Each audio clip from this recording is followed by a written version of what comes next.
Hi అండి, welcome to our channel. So రీసెంట్గా ఒక సబ్స్క్రైబర్ మాకు చీజ్ కేక్ రెసిపీ పెట్టమని అడిగారు. సో ఎలా చేయాలో చూద్దాము. ఫస్ట్ నేను ఒక 15 to 20 మ్యారీగోల్డ్ బిస్కెట్స్ని ఇలా క్రష్ చేసుకున్నా. ఇప్పుడు కేక్ ట్రేలో ఒక ½ టేబుల్ స్పూన్ మెల్టెడ్ బటర్ వేసుకుని మొత్తం స్ప్రెడ్ చేసుకుని బటర్ పేపర్ యాడ్ చేసుకున్నా. ఇప్పుడు ముందుగా క్రష్ చేసి పెట్టుకున్న బిస్కెట్ పౌడర్లో మెల్టెడ్ బటర్ యాడ్ చేసుకుని ఇలా మిక్స్ చేసుకుని కేక్ ట్రేలోకి మొత్తం ట్రాన్స్ఫర్ చేసి థిన్ లేయర్ ఈవెన్గా మొత్తం స్ప్రెడ్ చేసుకుని ఒక 10 to 15 మినిట్స్ ఫ్రిడ్జ్లో పెట్టా.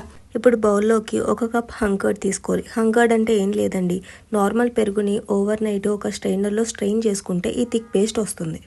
1 cup fresh cream, 1 cup condense milk తీసుకుని మంచిగా ఏ లంప్స్ లేకుండా స్మూత్ క్రీమ్ వచ్చేదాకా బాగా ఒక 5 to 10 మినిట్స్ బాగా మిక్స్ చేసుకున్నాను అనమాట.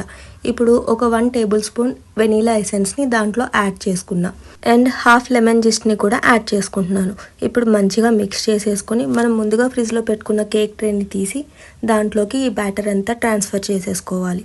ఈ ట్రాన్స్ఫర్ చేసుకున్న తర్వాత ఒకసారి మంచిగా ట్యాప్ చేసుకుంటే దీంట్లో ఉన్న ఎయిర్ బబుల్స్ అన్నీ పోతాయి. ఇప్పుడు పైన మొత్తం ఒక స్పూన్తో ఈవెన్ చేసేసుకోవాలి. ఇప్పుడు నేను అల్యూమినియం ఫాయిల్ని పైన మొత్తం కవర్ చేస్తున్నాను అనమాట.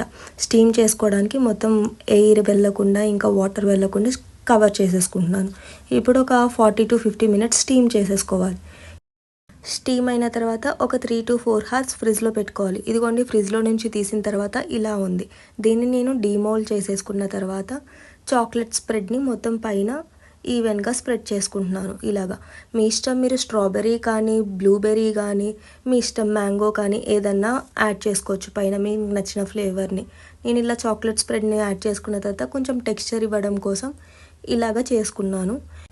ఇప్పుడు నేను నట్స్తో ఇలాగ గార్నిష్ చేసుకుంటున్నాను. మీ ఇష్టమైన నట్స్ యూస్ చేసుకోవచ్చు. నేనేమో ఇక్కడ క్యాష్యూ ఇంకా పిస్తా వాడాను అండ్ చాకో చిప్స్తో కూడా గార్నిష్ చేసుకున్నా. ఫైనల్ అవుట్పుట్ ఇదిగోండి, ఇలా ఉంది. ఇదిగోండి, ఇప్పుడు కట్ చేసి చూపిస్తాను చూడండి. చూడటానికి చాలా స్మూత్ వచ్చినట్టే అనిపిస్తుంది. టేస్ట్ చేసి చూస్తాను. టేస్ట్ చూద్దామా.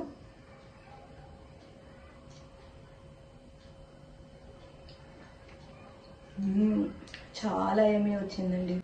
ప్లీజ్ లైక్, షేర్, సబ్స్క్రైబ్ చేయండి.